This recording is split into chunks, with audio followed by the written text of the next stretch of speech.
Wykie made a video where he asserted that Oceania had the greatest CrossFit region, and I want to disagree.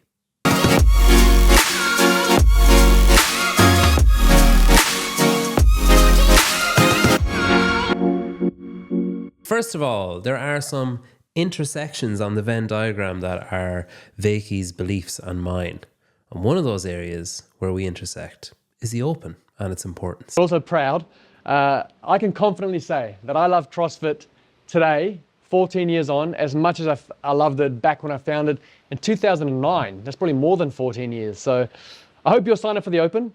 It's the great time of the year. And if you're a CrossFitter, you should sign up to the Open. Even if you don't feel as fit this year as you have in the past, next year's version of yourself will thank you for signing up because you'll have the data in the system. It's good to do it, get the data, and then you can show yourself how much you've improved come next year. It's nice to give back. It's nice to have some skin in the game. It's nice to have some skin in the game and to actually give back to the thing that has changed our life. I agree. The Open is magic. If you can sign up, do. And you still have time. You don't even have to have signed up yet. You can sign up after the first Open announcement. You can sign up on Friday, Saturday, Sunday. Once you have your sign up complete before the deadline of the first score and you have your first score put in, you can do the Open.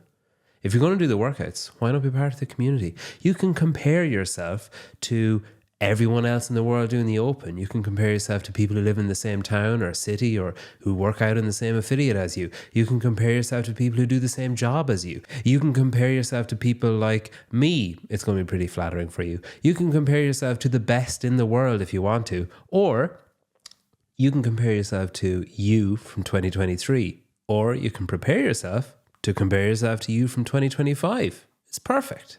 Now, the rest of the video. Okay, let's talk about the Oceania field for 2024. We have some athletes back in the mix. We have some athletes going team. After that, Wykie went through some of the athletes that are likely to show up at Torium Pro next summer. Well, their winter, but you take my point. Oceania has a strong ass field, I'll grant you that. But is it the greatest CrossFit region? No. Let's take a little gander at Europe, shall we? Last year, Europe gave us a CrossFit Games champion in Laura Horvath. It also gave us 10 top 20 Games athletes and 4 top 10 Games teams. Last year in Berlin, Gabby McGowan was on the podium along with Annie Thorisdottir and Laura Horvath. This year, Gabby and Laura are back, looking sharper than ever, training together. Annie is gone because she's having a baby. Congratulations. So that leaves a game spot up for grabs. And there's another game spot up for grabs because Matilda Garnis is going team with Noah Olsen. And there's another game spot up for grabs because Ella Wunger is also going team.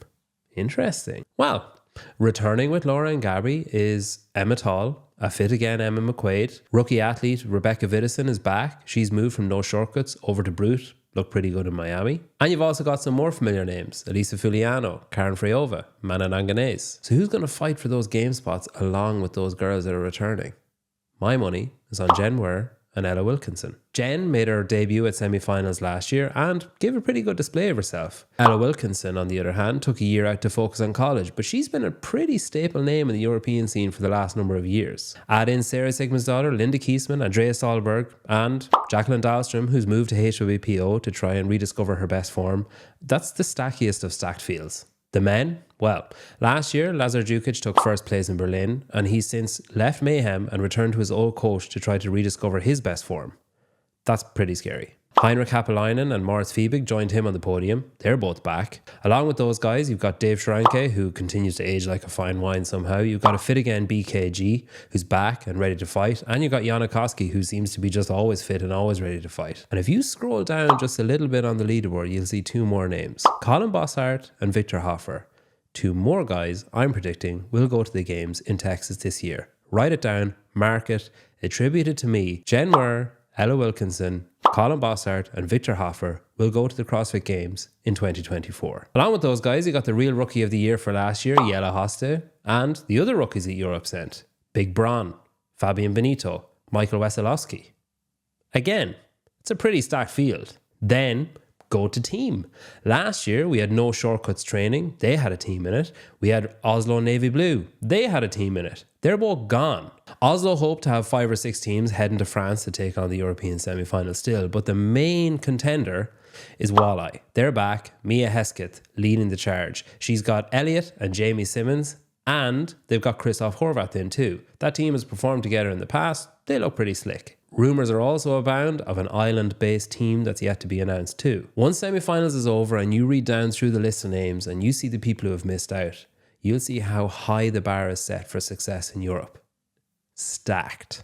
More importantly, when the games are over and the dust settles back down in Texas, Europe will have given us 7 top 10 games athletes and a team on the podium. No disrespect to Oceania. Incredible athletes, incredible teams. Full disrespect to Wykie. Is Oceania the best CrossFit region? No.